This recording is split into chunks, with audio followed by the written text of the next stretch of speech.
नमस्कार दोस्तों, स्वागत है आज की वीडियो में। तो आज बात करेंगे कि जो जहाज पे बॉन्ड स्टोर होता है, जो अल्कोहल वगैरह रहती है वो मिलता है।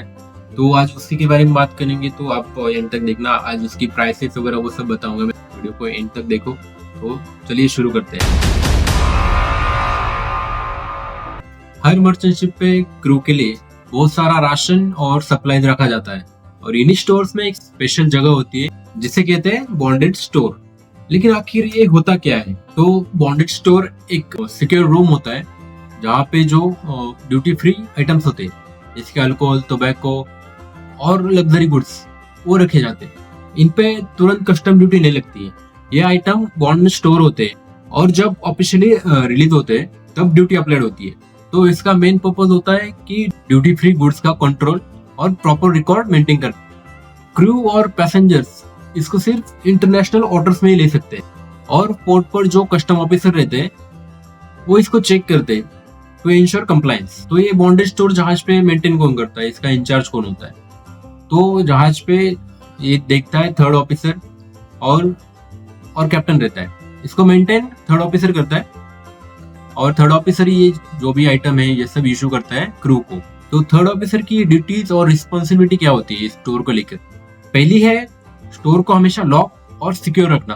दूसरा है प्रॉपर इन्वेंटरी रखना, और जितना भी ऑथोराइज है उतना ही इशू करना क्रू को।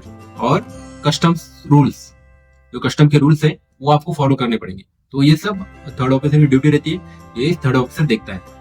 अगर बॉन्डेड स्टोर का प्रॉपर मैनेजमेंट ना हो तो शिप को फाइन, डिले या डिटेंशन भी फेस करनी पड़ सकती है। इसलिए स्ट्रिक्ट रिकॉर्ड कीपिंग और सिक्योरिटी बहुत जरूरी है। तो ये स्टोर हमेशा लॉक ही रहता है। जब कैप्टन बोलेगा कि बॉन्ड इशू कर दो क्रू को, तो वो टाइम पे खाली खोल के सबके नाम से वो इशू किया जाता है। सबके नाम के जिसने जो भी लिखा है उसको उस हिसाब से लिमिट में अल्कोहल वगैरह जो भी है वो सब इशू किया जाता है। तो एग्जाम्पल के लिए अगर कोई क्रू सिगरेट मांगता है थर्ड ऑफिसर से, तो थर्ड ऑफिसर उसको इशू करेगा, और जो रजिस्टर रहता है उसमें एंट्री करेगा कि मैंने इस क्रू को ये आइटम प्रोवाइड किया है या इशू किया। तो इससे क्या होता है कि कस्टम के वायलेशन रहते हैं तो वो अवॉइड होते हैं, और कोई मिसयूज भी नहीं होता है। तो इसके लिए रिकॉर्ड कीपिंग बहुत जरूरी है। तो अभी जानते हैं कि कौन से आइटम्स रहते हैं बॉन्ड स्टोर में, और उनकी प्राइस क्या होती है।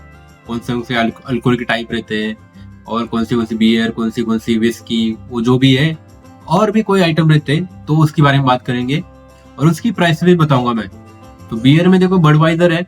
बडवाइजर के एक केस की प्राइस है $26.64। तो एक केस में 24 टीन्स आते हैं। उसके बाद हेनिकन बियर है, उसके एक केस की प्राइस है $31.96। उसके बाद कैप्टन मॉर्गन है, उसका एक बोतल का प्राइस है $18.75। जेमसन है, जेमसन के एक बोतल की प्राइस है $22.22।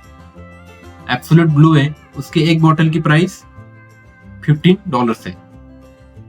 देन बकार्डी लिमोन, उसके एक बोतल की प्राइस $17.78। और उसके बाद गॉर्डन्स जिन ड्राई, तो उसकी प्राइस है $17.96। तो ये सब अल्कोहल में आते हैं, इतना सब अल्कोहल में है। उसके बाद सॉफ्ट ड्रिंक्स आते हैं। सॉफ्ट ड्रिंक्स में आपको बताया मैंने, Fanta, Limca and thumbs up. तो ये तीनों मिलते हैं, तीनों की प्राइस सेम है $15.76।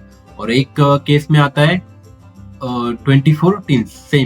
उसके बाद स्नैक्स मिलते हैं। स्नैक्स में ज्यादा आइटम नहीं है। स्नैक्स में आपको बताओ तो Haldiram Navratan, Haldiram all in one, Haldiram soya sticks, and then Haldiram sev bhujia. और पर्सनल आइटम जो मैंने बताया अभी, Colgate toothpaste, Colgate toothbrush and shaving foam. तो इतना ही है। और भी होता है लेकिन इधर है नहीं शायद से, तो उसके लिए इतना ही ऐड किया है इन लोगों ने। प्राइसेस तो मैंने आपको बता दिया। ये सब प्राइसेस डॉलर्स में है। जो भी बॉन्ड स्टोर से हम लोग खरीदते हैं, तो ये जो हमारी सैलरी होती है, तो इसमें एक ऑप्शन रहता है कि जो भी हम लोगों ने बॉन्ड स्टोर से खरीदा, जितना भी टोटल मंथ का हम लोगों ने बॉन्ड स्टोर से खरीदा है, तो इसमें से हमारी सैलरी में से कट हो जाएगा। तो हमें ना तो खुद से पे करना है, ये डायरेक्टली हमारी सैलरी में से कट हो जाता है। तो ये बॉन्ड स्टोर का सिस्टम रहता है। तो बॉन्ड स्टोर सेलिंग में इशू किया जाता है, ये पोर्ट पे इशू नहीं करते। सेलिंग में क्या होता है, सेलिंग में पब्लिक अल्कोहल वगैरह खरीदती है, उसके साथ जो स्नैक्स वगैरह रहता है तो वो खरीदती है। तो उसके लिए ये बॉन्ड स्टोर सैटरडे नहीं तो फ्राइडे इशू किया जाता है, और ये थर्ड ऑफिसर इशू करता है कैप्टन के ऑर्डर से। तो कैप्टन थर्ड ऑफिसर को ऑर्डर देगा कि इस फ्राइडे बॉन्ड इशू कर दो, और फिर थर्ड ऑफिसर एक लिस्ट बनाएगा जिसमें जितने भी बॉन्ड स्टोर में आइटम्स है वो इसमें आएंगे और उस प्राइसेस के साथ आएंगे। तो वो पब्लिक को दिखाया जाता है, एक जगह पे रखा जाता है।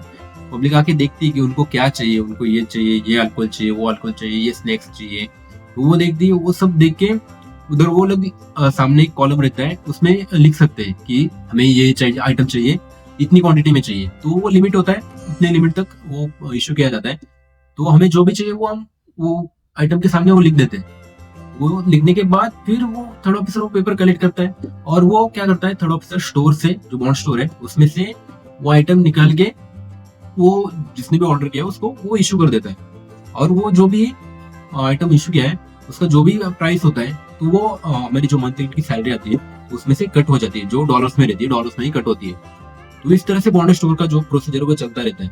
तो इस तरह से जो बॉन्ड स्टोर रहता है ये सिंपल स्टोर से कुछ ज्यादा होता है, क्योंकि यहाँ पे एक्सपेंसिव जो अल्कोहल वगैरह रहते हैं वो सब रहता है उसमें। तो ये नॉर्मल स्टोर नहीं रहता। ये एक इम्पोर्टेंट सिस्टम है जो कि इंश्योर करता है कि शिप इंटरनेशनल लॉस फॉलो करे और सेफली अपना सफर कंप्लीट करे। तो देखो इस तरह से पूरा बॉन्ड स्टोर जो प्रोसीजर है वो चलता रहता है। तो अगर ये वीडियो आपको अच्छी लगी, इंफॉर्मेटिव लगी, तो वीडियो को लाइक, शेयर और सब्सक्राइब जरूर करना, और कमेंट बॉक्स में आपको जो भी इंक्वायरी करनी है वो सब आप पूछ सकते हैं। तो थैंक यू सो मच, मिलते हैं नेक्स्ट वीडियो में।